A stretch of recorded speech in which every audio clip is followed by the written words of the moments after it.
बातचीत कार्यक्रम में आपका स्वागत है। आज हम आपकी मुलाकात डॉक्टर अवधेश अवस्थी से करवाने जा रहे हैं, जो पीडियाट्रिशियन हैं, बच्चों के रोग के विशेषज्ञ हैं। मैं बच्चों की बीमारियों के बारे में उनसे चर्चा नहीं करूंगा। अपने फन के साथ साथ वे एक और फन में माहिर हैं, और वो फन क्या है आइए उन्हीं से जानते हैं। डॉक्टर स्वागत है हमारे कार्यक्रम में आपका। धन्यवाद। डॉक्टर आप तो बच्चों के डॉक्टर हैं, मैंने सुना आप कुछ संगीत का शौक भी रखते हैं, तो वो क्या है?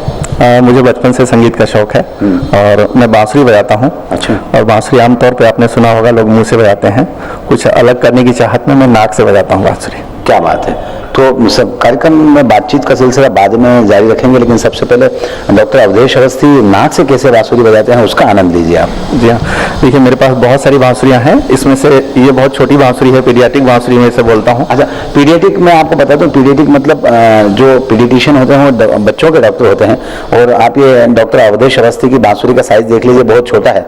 तो ये डॉक्टरी भाषा में बात करते हैं तो इसको पीडियाट्रिक बांसुरी कहते हैं। चलिए इसका आनंद लेते हैं डॉक्टर। जी हाँ, ये बांसुरी देखिए मैं आपको नाक से बजा के बताता हूँ।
क्या बात है, बहुत बढ़िया, बहुत खूब। डॉक्टर इस सिलसिले को हम जारी रखेंगे, लेकिन उसके पहले आपसे कुछ बातचीत इस विषय पर कर लेते हैं कि ये बांसुरी का शौक आपको कैसे लगा? देखिए मैं कानपुर का रहने वाला हूँ और पहले मैं गांव में रहता था, तो वहीं ग्रामीण पृष्ठभूमि में हमारे गांव में मेला लगता था, वहाँ सब बच्चे बांसुरी लेते थे, मैंने भी ले ली। और बजाते बजाते कुछ जो लोक संगीत है वहाँ का, रामलीला है, नौटंकी है, उन सब से गुजरता हुआ मैं यहाँ तक पहुँच गया। क्या बात है। तो बांसुरी बजाने का फैसला आपने किया, ठीक है, आपने कहा कि ग्रामीण पृष्ठभूमि में वहाँ पर जो रामलीला और बाकी जो अन्य चीज़ें होती थी, उसके बाद आपने बांसुरी का शौक आपको लगा, लेकिन नाक से बांसुरी बजाना, इसको लेकर जरूर बताएं। देखिए जब मैं मेडिकल कॉलेज में पढ़ रहा था उस दौरान मैंने देखा कि कुछ लोग बहुत ही मुश्किल काम करते थे, और उस दौरान हमारे जो प्रोफेसर्स हैं वो हमको इस बात के लिए हमेशा प्रेरित करते थे कि ज़िंदगी में कुछ हमेशा आम के बजाय कुछ खास काम करना चाहिए, चाहे वो चिकित्सा के क्षेत्र में या दूसरे क्षेत्र में हो। जो मुश्किल होगा तो लोगों को नज़र आएगा अलग से। बांसुरी में मैंने उसके पहले देखा था कि कुछ लोग हारमोनियम पाँव से बजा लेते हैं, तो मुझे लगा कि बांसुरी में क्या प्रयोग कर सकता हूं, तो मैंने सोचा कि इसको मैं नाक से बजाने की कोशिश करता हूं। शुरुआती बहुत सारी दिक्कतें हुई, जैसे दूसरी तरफ से हवा निकल जाती थी, और जो बांसुरी को मुंह से बजाने में आपको जो टंग का सपोर्ट मिलता है वो नहीं मिलता था। लेकिन मैं इस थ्योरी में बिलीव करता हूं कि किसी चीज़ के पीछे पड़ जाओ तो वो हो जाती है, तो मैंने भी इसकी कोशिश लगातार जारी रखी, अभी मैं इसमें सब कुछ बजा सकता हूँ। सही बात है, अगर आप में हौसला है और आपकी इच्छा शक्ति दृढ़ है तो निश्चित तौर पर किसी भी काम में आपको सफलता नहीं मिले ऐसा नहीं हो सकता है। बातचीत का सिलसिला फिर जारी रखेंगे, लेकिन हमारे दर्शक जरूर आपसे एक बार फिर किसी एक धुन को और सुनना चाहेंगे। जी।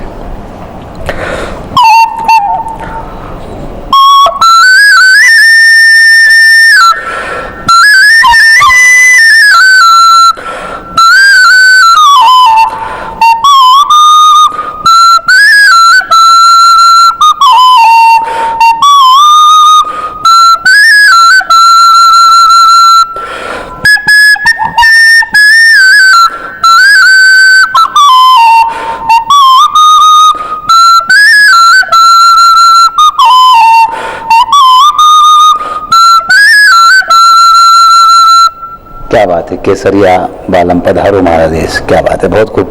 डॉक्टर आपने कहा कि शुरुआती दौर में दिक्कतों का सामना करना पड़ा, जो टंग सपोर्ट मिलता था वो नाक में नहीं मिलता था, जी। और उसके बाद भी अगर नाक से बांसुरी बजाना मुझे जो दिख रहा है यूं आसान दिखता है, पर वाकई में काफ़ी कठिन कार्य है। तो कभी इसकी वजह से कोई परेशानी या इसको बजाने की कोशिश करने के दौरान कितनी परेशानियों का सामना करना पड़ा?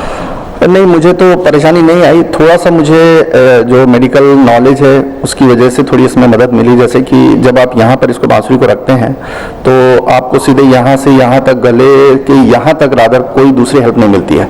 तो जितना भी कंट्रोल है आपको सीधे यहाँ से करना पड़ता है जी। तो थोड़ा सा एक एनाटॉमिकल नॉलेज और मेडिकल नॉलेज जो है, मुझे थोड़ा सा इस बात में मदद मिली कि इसको हवा को किस तरह से यहाँ से कंट्रोल किया जाए। शुरू में यहाँ से, जैसे मैंने बताया, हवा निकल जाती थी, या जब हम तार सप्तक में जाते हैं तब थोड़ी मुश्किल होती थी, लेकिन धीरे धीरे प्रैक्टिस करने के बाद मैं इसको अभी कर पाता हूँ। आपने बांसुरी बजाना सीखा, नाक से बजाते हैं, एक अच्छी बात है जी। संगीत के ज्ञान की बात करें तो क्या आपने कोई इसकी शिक्षा किसी संगीत के शिक्षक से ली? जी हाँ, मैंने पहले तो मैं बचपन में जो लोक संगीत है, जैसे मैं आपको एक मेरी विशेष और दूसरी हॉबी के बारे में बताता हूँ। मैंने सोचा है कि मेडिकल साइंस में बहुत सारी जो बीमारियाँ हैं उनको यदि हम लोक संगीत में उनके सिम्टम्स और वो जो संदेश है उसको तब्दील करके आम पब्लिक तक पहुंचाने की कोशिश करें तो शायद वो ज़्यादा अच्छे से ग्रहण किया जा सकता है। मैं आपको एक दो उदाहरण देना चाहता हूँ। जैसे टीबी है, तो मैंने अलग अलग बीमारियों के लिए छोटे छोटे से गीत लिखे हैं जिनमें कि हम लोग भाषा जो है उसका इस्तेमाल करते हैं। और जैसे ये टीबी के लिए मैंने मैसेज लिखा है कि लंबे समय से जो खांसी आवे, रातन को जब आवे पसीना, और हल्को बुखार रहे तन में, और मुश्किल लागन लागे जीना। खांसी में खून जो आवन लागे, ये समझाई गए हैं ज्ञानी। खांसी में खून जो आवन लागे, ये समझाई गए हैं ज्ञानी। जाई के अपन जांच कराओ, टीबी की भैया ये सारी निशानी। जाई के अपन जांच कराओ, टीबी की भैया ये सारी निशानी। बीसीजी का टीका लगवा, बच्चों पे ये उपकार करें। दे पौष्टिक भोजन सदा उन्हें, टीबी का यूं प्रतिकार करें। तो कुछ इस तरह से अलग अलग बीमारियों के बारे में, जैसे अभी आप कैंसर की यहाँ चर्चा सुन रहे हैं, और जो तम्बाकू है उसके बहुत सारे दुष्परिणाम हैं। तो ये जो तम्बाकू है बेसिकली चीन की तरफ से आई है, उसके लिए छोटे से अल्फाज हैं ये कि हमरे देशवा का बेगारे या तम्बाकू जहरी। हमरे देशवा का बेगारे या तम्बाकू जहरी। पूर्व देश से आई तम्बाकू गई हिया पे छाए, और जह के सिर में अंगौछो नहीं उहौ तम्बाकू खाए या तम्बाकू जहरी।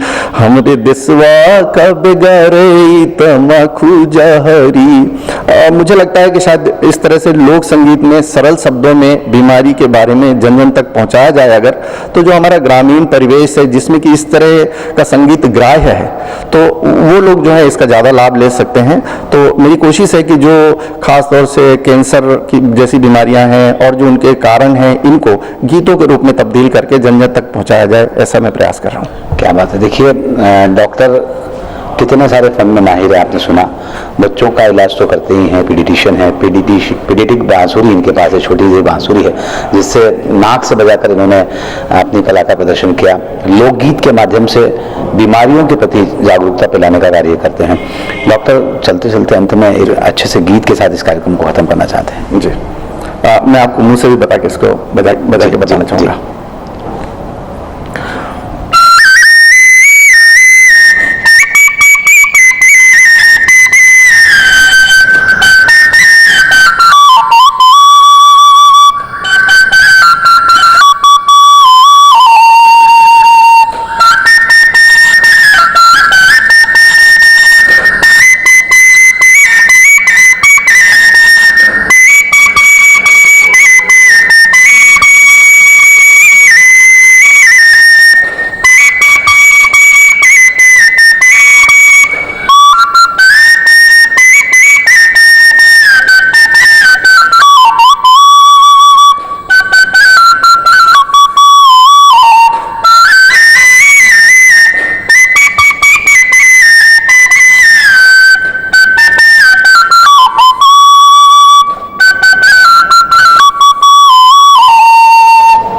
क्या बात है, पंख होते तो उड़ जाते। डॉक्टर अवधेश अवस्थी पीडियाट्रिशियन हैं जो बार बार मैं बता रहा हूं कि नाक से बांसुरी बजाते हैं, मुंह से बांसुरी बजाते हैं, साथ ही लोकगीत के माध्यम से बीमारियों पर अवेयरनेस फैलाने के लिए, बीमारियों पर लोगों को जागरूकता फैलाने के लिए लोकगीत के माध्यम से भी अपनी एक विधा का प्रचार करते हैं। डॉक्टर, हमसे बातचीत करने के लिए बहुत बहुत शुक्रिया। Thank you very much. तो हमारे इस बातचीत करके में बस इतना ही, दीजिए इजाजत, नमस्कार।